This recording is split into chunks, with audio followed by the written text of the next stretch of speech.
Hi, I'm Shayna, and if you're new here, let's just start right away with just liking the video and subscribing so you can see more videos like this on your timeline. We're doing Married at First Sight. We're reviewing Married at First Sight Season 16, Episode 7, and we're just going to get into it. I'm going to start with the couple that had the least going on, and we'll save the best for last. So I'm going to start with Morgan and Ben. They arrive at the shared apartment. Morgan says this is her first time living with a man. She's never lived with a man before. And Ben's frugalness starts coming out like right away. He starts talking about washing clothes after 4 p.m. It charges more, and shutting off all the lights until about 6 p.m. That's when it's safe to turn the lights on. And, he's just really playing up this cheap role that he has. He's a mama's boy / frugal guy. So, he's really on edge about penny pinching. Why he's worrying about that in the shared apartment, I don't know. But I guess he's trying to set it up so that way if they stay together, she'll already be on board with his cheap behavior. They did acknowledge that they're both going to shower before bed, and that's a first. So I was glad to hear that there was some showering going on. They were sitting on the couch, so they didn't just jump right into bed. They wanted, after being at the airport, they want to get all that up off them before they go to bed.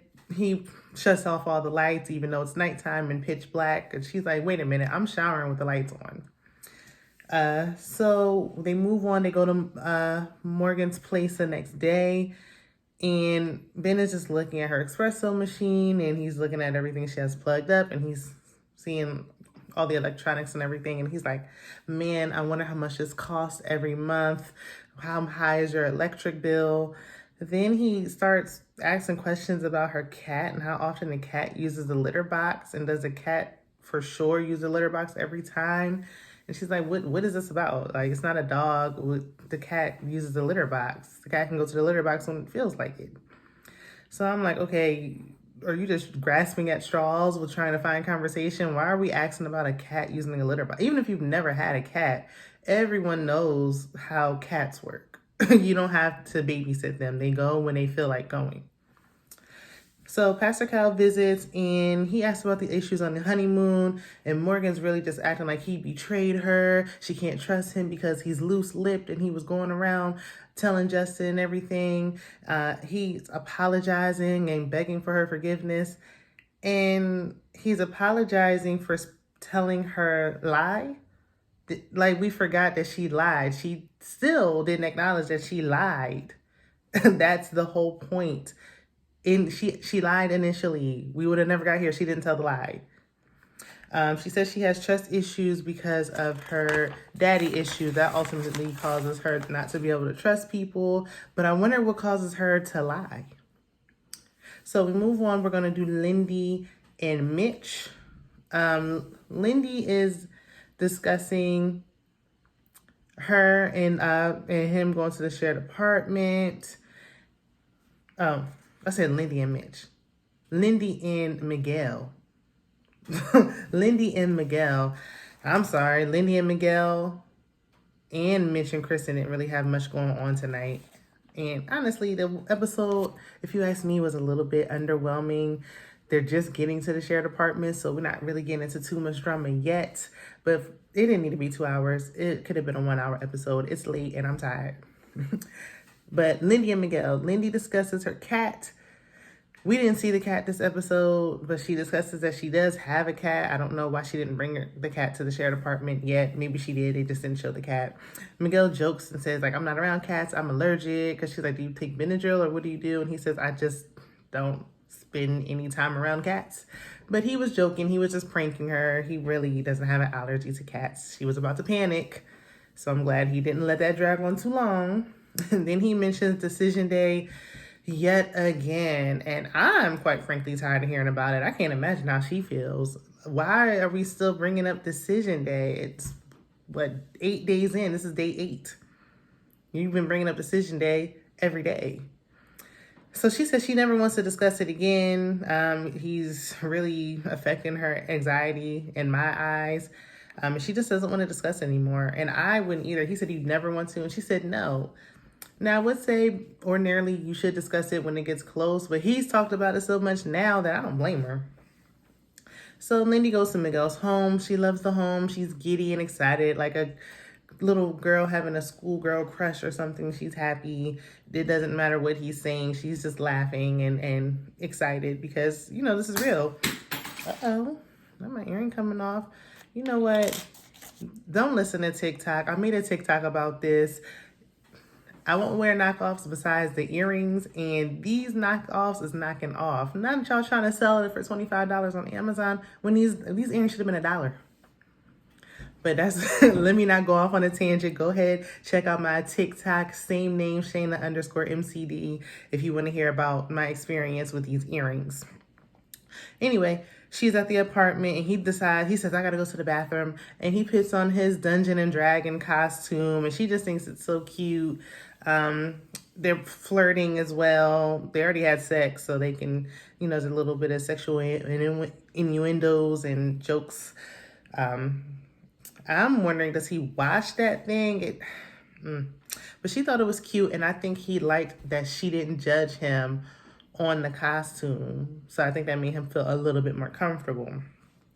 Later on, Miguel is gone all day. He comes back to the shared apartment with roses for Lindy, and he also compliments her, which he wouldn't even do on the wedding day. So he must really be feeling her now. He just, you know, I don't know if them consummating a marriage helped, but now he's starting to compliment her. She did look very pretty.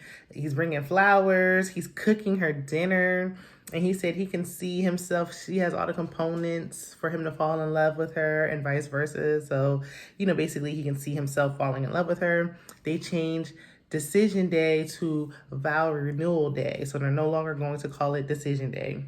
Lindy tells Pastor Cal that she wants to see how they handle conflict. She wants to know, you know, are they still going to maintain their relationship? He's saying, you know, his feeling, how love is a feeling when we know it's really an action word. And she's saying, even on the days where you don't really feel like you're in love with me, that I need to know that you still are going to stick with the relationship. When your feelings change, what are you going to do? And I think that's a valid concern. I'd be concerned about that as well, because it's not always going to be butterflies and rainbows and happy times.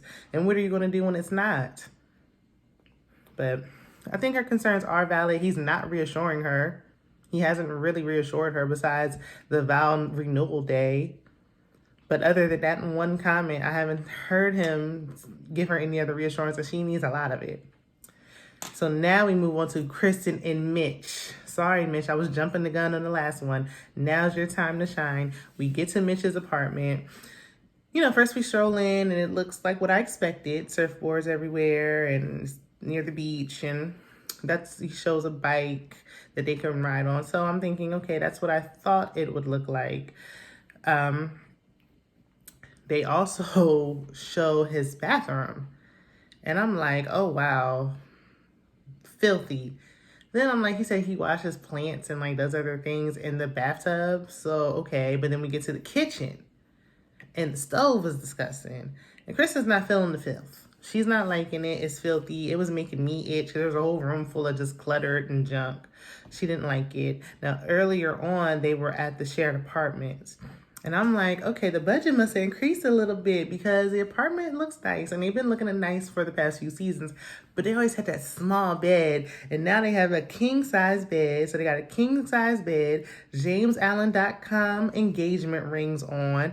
I said the budget, we might be complaining about what's going on, and we know we need to get back to the basics, and they got away from what they were initially doing. The people are still watching because the budget is steadily increasing. We got engagement rings and nicer apartments. So if I was in seasons past where the men had to buy the women an engagement ring, or we were walking around with these bands on, I'd be upset personally. But you know, we don't like his filthy apartment.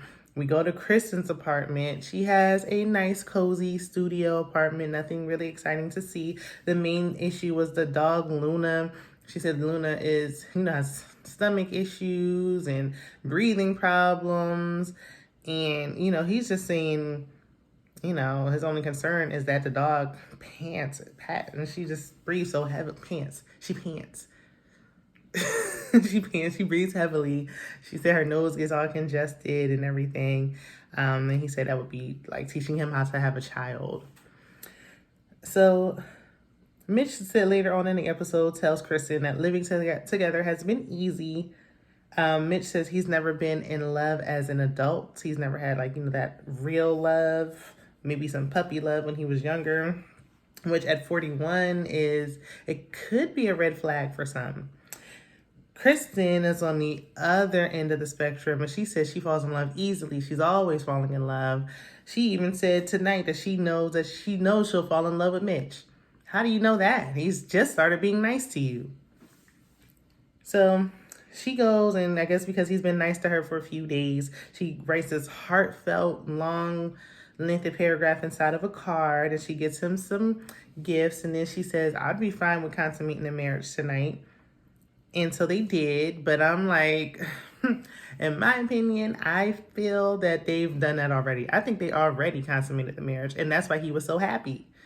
Because even when they got to the shared apartments, he didn't want to wear the hubby and wifey shirt when everybody else was wearing it when they were going to the honeymoons. But now he got the hubby and wifey shirt on, and he's hugging her and caressing her back. He wasn't doing none of that before. So I think they already consummated the marriage. They meet with Pastor Cal, and they tell him they have sex. And of course, he's overjoyed because he can't rest until these couples have sex. So they let him know they're at a happy place, but they haven't discussed any future plans beyond the 8 weeks. They haven't discussed finances at all. They don't even know how much each other make. They haven't discussed children. They haven't discussed, I don't know what they've been discussing. Nothing important. So, Pastor Cal says, whisper how much you make in her ear, and he tells her, and then she does the same thing. And he said, I'm fine with her making twice as much as me. I knew she made more money than me. He already told her mother on the wedding day that he was broke, so there's no shock there. And he says it takes the pressure off of him that she makes more money. Kristen, you foot the bill for the last guy. Don't do it.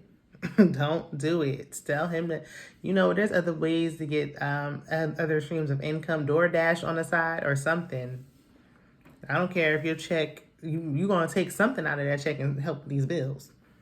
He said he wants to have kids in a few years. Pastor Cal asked him because he's 41. We assume he would want them sooner than later, but he hasn't even had a real relationship. She said she wants to have kids within the next year. All her friends have kids and families, so she wants it too. Stop worrying about what everybody else is doing. You don't know what's going on behind closed doors, and we're not going to rush it with Mitch just because he was nice for a couple of days. At least I wouldn't. Sasha and Nate.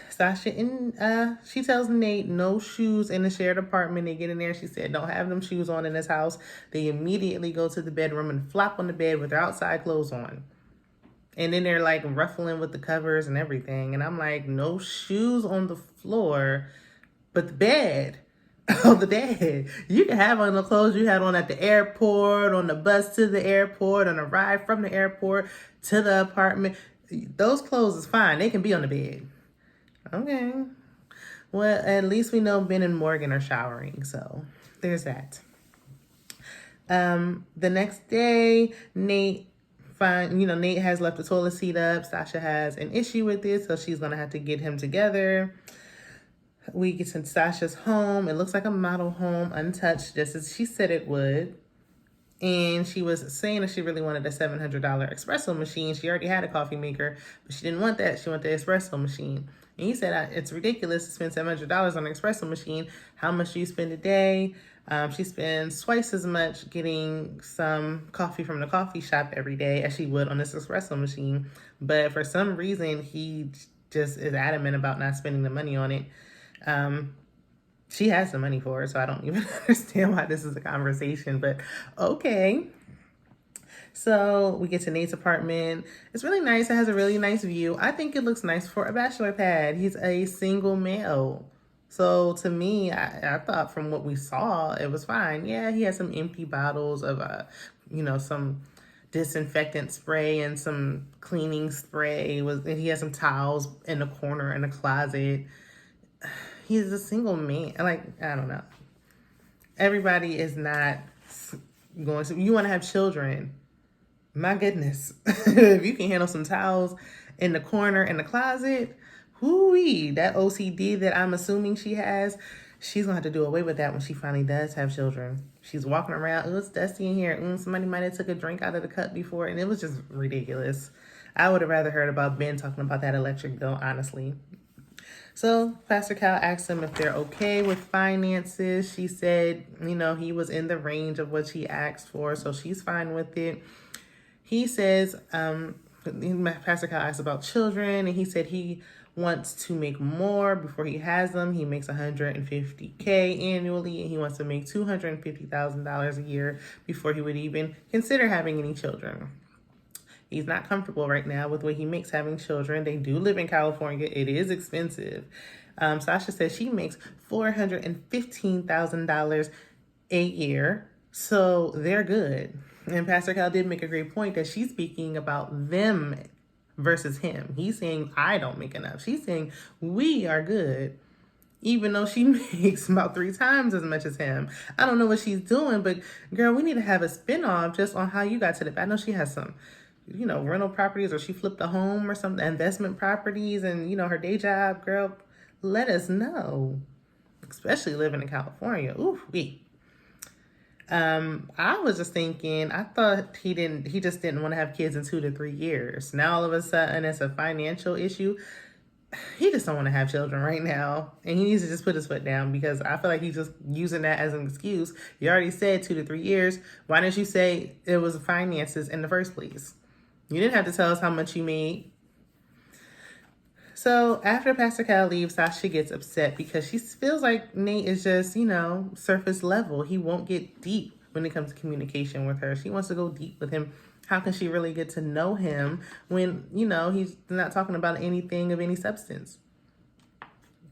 So she makes a comment about his strained relationship with his mother, and she feels she can relate because she doesn't even know her father.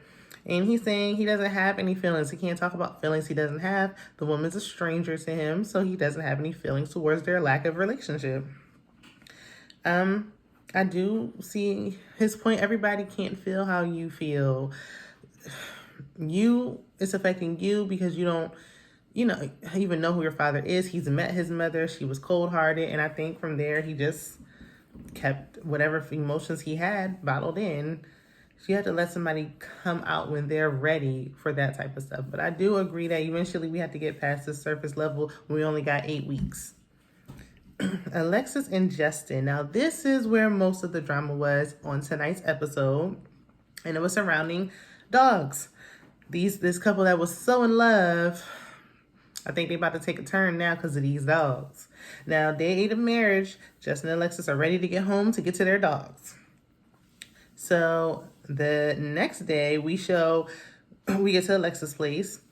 She has a lot of art on the wall with nudity. Her closet's a little cluttered. And she gets upset when Justin refers to her child as a dog, because in her eyes, he's not a dog, he's a child. So, she's feeling a way about that. I know how people get about their pets, so I will leave that there. We get to Justin's studio bachelor pad, and Alexis pokes fun at it, and with the size and everything. And I'm like, y'all live in California. Do you know how expensive everything is all over the United States right now with inflation? And then you live in California. It's just him and his pets. I mean, it was enough space for him. He said, it was just me. I didn't have a family. And now that I do, that it will change. But I'm like, now he said something about your apartment, you will feel away. But you turn around, at least he has his own place. He's not living with his mother. So, I mean, I don't know. I thought that was, distasteful. Even though she said it in a joking way, we know that, she says whatever comes to mind. She just says it. She forgot that he has a cat. So I didn't hear any mention of the cat. He was so anxious to see his dog. I'm like, what about the cat? I guess the cat will just have to fend for herself. So they get to the shared apartment and they try to introduce the dogs to each other. Justin saying that his dog, Maya, is fine. But Maya keeps growling at Alexa's dog. And then we hear Alexis' dog scream. She's like, what happened? He's like, oh, nothing. Like, nothing happened. And then we see the dog's eye was bit and it's bleeding. And I'm like, now, Justin, why'd you say nothing? Like, you're making matters worse saying that. Maybe he didn't realize it got that bad, but they were fighting. I mean, his dog is way bigger than Alexis' dog. Clearly, Alexis' dog's a little more, a small, friendly house dog. And his dog, she wasn't feeling that dog from the jump. So Alexis is making calls for the vet. She doesn't want Justin to go with her because she feels like, he told her it'd be okay and it wasn't. So we come back. Alexis' dog has a cone around his neck. And Justin's going to take his dog to training camp for 2 weeks because, Maya got to get it together. She can't be doing that. And he said if his dog doesn't get it together, he told Alexis he'll get rid of her. But he's had her since she was 5 weeks old, so he doesn't even want to manifest that. He don't even want to speak it or think about it. That's his baby, just the same way Alexis feels about her dog. So Alexis tells Pastor Cal that she feels like Justin was omitting the truth. He said he didn't lie, but she said you withheld information. He never told her that his dog had gotten into fights with other dogs before. Now, that's something you should have mentioned. But, I think for the time being, he should have just gotten someone to watch the dog. Maybe they could have met at a park or a neutral place before bringing him into the house. She says she just feels like running at this point. Normally, in these types of situations, she would run. And she's getting that feeling. And Justin lets out a good cry because we have to have one every episode. And he's just feeling so guilty about what happened. So Alexis says she doesn't feel safe now after the attack. She doesn't feel safe. And Justin is saying, because she was saying, well, you're just going to get rid of her. And he was like, well, it's not as easy as just getting rid of her. I've had her since she was a puppy. And, she just feels like you promised me that you would. And now I don't know if I even want to stay. If you're going to keep the dog, I don't know if I even want to stay in this marriage. So that's where the episode ends. It looks like things will start getting heated between, a few more couples next week. So we'll be back here on next week to see what goes on. I think the dog issue is just the tip of the iceberg. Everyone's saying, oh, we're so happy that, Alexis really was feeling Justin. I think she was feeling the honeymoon. I never really thought she was really into Justin like that. I think it felt good for the moment because they were in this beautiful area and he was there. But I don't think she was genuinely feeling him like that. Let me know what you guys think down in the comments. Make sure to like the video, share it with a friend, and I'll see you guys on the next one.